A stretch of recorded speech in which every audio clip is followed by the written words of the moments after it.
Year 13s. I have brought an old friend from, well, not so old, friend from Morpeth School, Dr. Foray Walker, who you may have known, who taught geography and was the head of geography here for a few years, but left teaching to go back to university. So I wanted to take today's lesson to ask him some questions about why he did it and the role of universities and students in general in helping with social change as part of our citizenship unit that we're going to do together for the next 3 lessons. So, hello, Dr. Foray Walker, thank you for being with us today. First of all, can I ask you what your research is in and what your PhD is in and why that's something that really interested you? So my research is in, well, my PhD was originally in looking at the emergence of extremism. So, and when I say the emergence of extremism, I personally don't see extremism as a problem. I think that our democracy flourishes on having diverse political opinions and us disagreeing on things. So when I say the emergence of extremism, I put it in scare quotes, saying extremism as the word that has emerged, and by that word emerging kind of since 7/7, that word, so that's 2005. That's enabled the government to legislate against it. So now we get laws appearing which are against extremism. We get counter extremism initiatives, and for that reason, as some of you who are sort of involved in politics might be aware, that means I'm quite heavily involved in work around sort of anti-racism work and work around Islamophobia. So that leads me to have work with people from kind of MCB and Cage and MEND and places like that. So MCB is the Muslim Council of Britain. Yeah, that's right. And so, so your work has been, so since 7/7, which was the bombings in London, the government and I guess the press as well have had this like narrative of extremism and this fear of extremism. Yeah, you might call it a sort of moral panic that everyone has started. Essentially, that the government have lost their way. I would say that they think that people expressing supposedly extreme views they think that that's a useful way of predicting who's going to be a violent terrorist. Whereas I would say that people's ability to express extreme views that we might disagree with or the government disagrees with in a democracy means that they don't have to commit an act of violence. That's why the Greeks invented democracy, so that people could talk things out rather than having to commit acts of violence. So people have had a chance to talk about it, express it, kind of air it, talk about the differences without then having to feel frustrated to have to do an act of violence to get people to listen, I guess. Exactly, yeah. And what is it about doing this at university or the kind of work you do at university that makes you feel that it can have, I guess, a social impact or help to change things? So I suppose I moved from teaching back into academia it was sort of on a suggestion from one of my tutors when I was doing my master's course. So this is actually while I was teaching at Morpeth. On the side, I was doing a master's course. I did a master's of education at UCL, and one of my tutors pointed out as I was sitting in a tutorial with her. And as I think a lot of us feel at the moment and have felt for the last decade or so, is that there's a lot wrong in this country. There's a lot wrong in the world, from climate change to racism to whatever else that you want to name. There's a lot to get frustrated about, to get angry about, to get upset about, and also a lot to make you feel impotent, make you feel like you can't have any impact on all those things that you worry about. Yeah. And so my tutor said to me, and I think this is advice that would have been helpful for me to have had when I was younger. I think so. That's, I think it's probably useful for the sixth formers here today.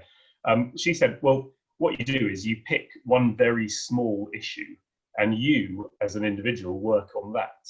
And then you trust that other people are working on other issues. So rather than just ending up being constantly frustrated and feeling you're not achieving anything, you focus on one thing. So I've actually, since then, I've been working on a single word. So I've just sent a book off to the publishers, which is about extremism, about a single word. I've written multiple academic papers about a single word.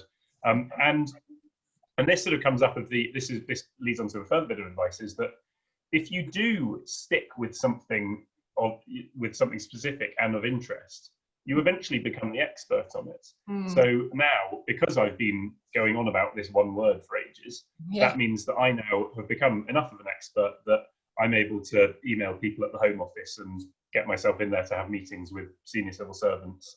I'm able to, I get MPs contacting me occasionally, asking me to brief them to help them with their questions in Parliament. Yeah. And that's not because I'm smarter than anyone else. It's not that because I'm special in any way. It's simply that I've been working on that one word for a few years. So I've become the specialist. And I think if we if anyone can do that, if they, mine happens to be because I've always been very sort of passionate about politics. So it happens to be about that. But it could be anything else. It could be you could be an expert on board games. You could be an expert on even like you've got YouTubers who, like gamers who become, that's exactly the same process, that they've done it enough that they become the expert. And so through I like the way you've linked kind of your research into the sort of real world, I guess, where politicians or people are going to come to you for through your studying sort of advice or how to understand the issue a bit more. So it kind of you're not kind of locked away just in the university doing this. It actually has an impact on different policies and things that the government does. Or it can. Yeah, definitely, and that's pretty much the project that I'm now working on. I'm currently working at SOAS, so the SOAS University of London, and some of you might be familiar with SOAS for being, it's always traditionally been quite a kind of radical university. It's had lots of, like, the student unions being, they're very good at kind of shouting about politics and going on and having demonstrations and picketing the university. That's stopping people from going in when they oppose certain issues.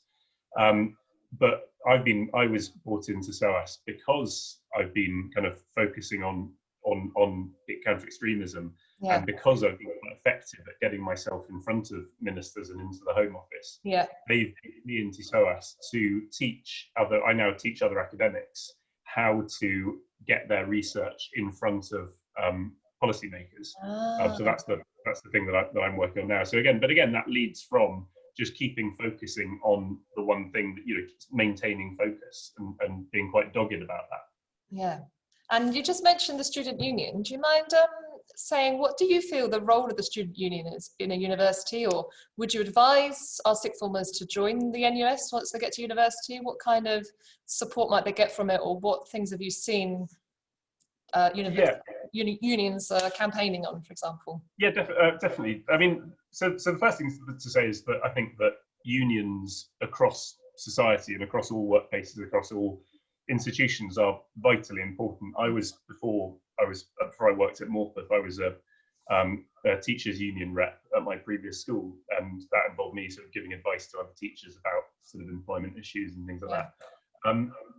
So the NUS, the National Union of Students, has been really, really important in the last year. A lot of you will be aware of that there were the impacts, and I'm sure you're all thinking about the impacts of being a student during the pandemic. So last year, when students were being encouraged to go to university, which I personally thought was crazy from the outset. It was all about making sure that money kept coming into the universities. And I'm sure you know people who've maybe gone to university and haven't had a great time so far. So the NUS have been heavily involved in dealing with some of the housing issues. So there have been rent strikes at some universities where the students feel that they were kind of tricked into coming to university to pay the rents in their halls of residence, when actually they were never going to leave their rooms anyway because they're all in lockdown. So the union was involved in certain aspects of the union. I think have been involved in sort of bringing people together to arrange to rent strikes and to get better rental agreements. Other things they've been involved in. There was a case at the very beginning of the pandemic, so going about 10 months ago. It transpired that when the first case of COVID was found in SOAS, and that person was tested, and then they did the whole test, track and trace. That was back when test, track and trace actually worked, and they told everyone else that they had to isolate. It transpired that the cleaners had been sent into that room without them being told that COVID person had been in there. so again, the NUS were really instrumental in working with the academics union as well to make sure that the cleaners were able to work safely. Yeah. And I suppose that sort of brings us round to all unions are, all of these things are connected. So whether people are being exploited for their rent, whether the cleaners are being exploited for not being allowed to work in safe conditions. Also, the NUS is involved heavily in, and this is probably the main bit that I've worked with them on, is their anti-racism work. Yeah. They've been very instrumental in lobbying against the prevent strategy and counter-extremism policy. But all of these things are connected, and so all unions really sort of need to be working together on all of these issues. And the NUS has always been groundbreaking in making sure it keeps working with other unions and working for other people. For that example of the cleaners.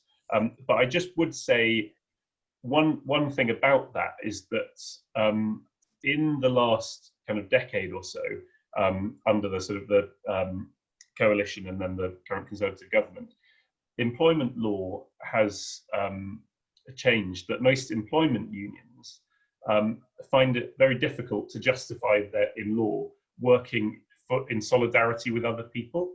So that's why there's been quite a clever trick, which is why whenever the tube workers go on strike, you always hear that it's over their locker sizes, for example, because they're not allowed to go on strike over passenger safety because it's not for them. So strikes often seem to manifest themselves as someone being quite selfish, but actually it's because they've been forced into that position when traditionally unions have acted together in solidarity with each other. Well, my next interview I have lined up is with my cousin, who has been very involved in the train unions and the strikes they did recently, which is exactly that. Oh, amazing. Case. Okay, well, yeah, so you can lead on from this, yeah. In the West Country, actually. So I'm going to interview him next time to talk about unions in the workplace as well, because I think that's really important. Many of our sixth formers are working, and do we know enough about unions and rights in the workplace? So do you feel... Yeah, well, I mean, on that thing, if there's one message to take from this, join a union. Yeah, exactly. But I just wanted to say one more thing about the NUS, because there is a curious thing that's happened as well. The NUS, even as employment law changed to make it difficult for most workplace unions to go out to act in solidarity with other people, the NUS carried on being very good at working in solidarity with other people. However, recently the Charity Commission, about 2 years ago, the Charity Commission designated, the students' unions were forced to become charities. Okay. Which meant that they then got oversight of them was done by the Charity Commission. Okay. Charity commissions the commissioners are always appointed by the government. So they're run by the government, yeah. Yeah. Although they're meant to be an oversight body, they're always very political. And the thing that I think will possibly interest people here about is that that has meant that the NUS are not able to be involved in political campaigns, which is why you will no longer see the NUS acting in solidarity with Palestine, which they have always been some of the loudest supporters of Palestine. So that's the reason that they've been kind of silenced. There's been another process to try and silence the union. But I mean, that's what I was going to ask next is, if we look at student movements, even through history, how often have students and universities been the ones that are there making a noise, wanting to cause social change? That's something I was thinking about when planning this lesson and this interview, is, there's been so many cases that students, what is it, do you think, about students or that age bracket or that setting that causes this push for social change or for bettering of other people? I suppose there are a few things. And you're absolutely right. Traditionally, I mean, during the rise of fascism in the 1930s, it was primarily German students who maintained a kind of a voice against fascism, and arguably helped to bring it down ultimately because they had sort of maintained that anti-fascist discourse at the time. But I think, I suppose there are lots of things. I think one is why aren't adults more involved in political activity? And I think there's a very simple reason for that is that people are kind of kept down by work. They have to keep their heads down. They've got to keep their nose clean. They've got to make sure they've got the money coming in. So you do as an adult. The other thing is there's been quite a lot of chatter in the media about university lecturers sort of radicalizing students who go on to university.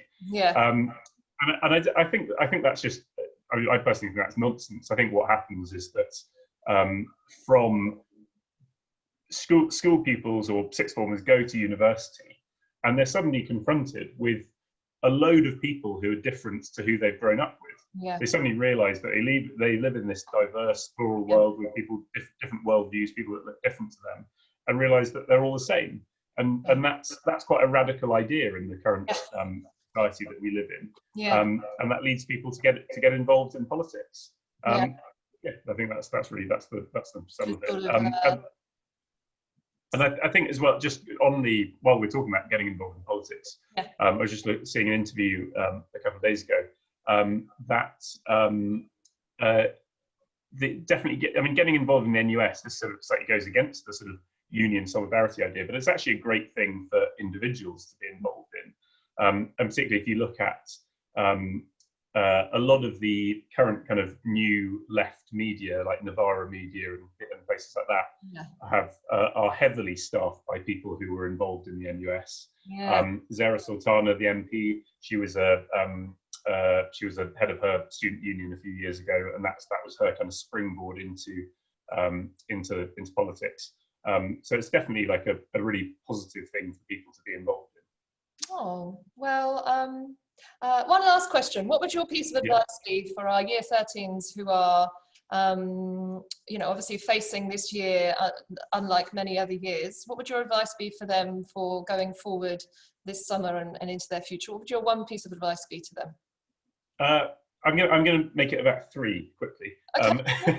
So the first one is it's impossible for me to predict. I'm not an epidemiologist. I don't know what's going to be happening next year, but I would assume that the situation with universities and going to halls of residence will be better next year than it was this year, because the vaccine will have been rolled out and stuff like that. So the first one is I wouldn't necessarily prejudge your decision to delay going to university yet, but obviously I just don't know. But maybe you carry on with that. The other thing is, like, putting university aside, because it's certainly not the only option. There's a great philosopher who I hugely admire called Alan Watts, and he does a great talk about what would you do, and says that you should don't be a fool by going and trying to get the high-paid job, whether it be in the city or the secure job as an accountant or whatever else. If your plan is to do that to make money, so that you can do something else, the thing that you really desire, the thing that you're passionate about. And that comes back to my original point, that if you follow your passion, you will eventually find that people are asking you people will support you, people will finance you to do whatever the thing is that you do, even if it's, I don't know what's using an example, but it's not, don't be the fool that follows the money, basically, because you'll just end up doing that job forever and not having time to do the thing you're passionate about. And the other thing that I just wanted to say about is that I think there needs to be a recognition to sixth formers that this is potentially quite a kind of grim time to be coming out of school and into going into the workplace. And obviously that's until there's a dramatic change in political direction, most, if not all, jobs are going to be quite precarious. There's not going to be a huge amount of job security. And I think that rather than leading one to double down on trying to find the secure job, I think maybe this is time to recognise that you're probably not going to find it. So that makes Alan Watts's advice to follow your passions ever more important, because you will forever be stuck on doing the job that you maybe don't want to do. So follow your passions is really my advice for everyone. And I've got my, I was just thinking about that, I've got my reasons to be cheerful board behind me here. Even though it's a grim year, we can still try and hold on to the good news. Well done. Good. Well, you've given me a lot to think about, and I really hope that's helped year 13s. They're going to go away and do some work on this now. Thank you so much for being with us today. It's really fantastic. Thanks very much. Lovely to chat. Hope everyone at Morpheus is all right.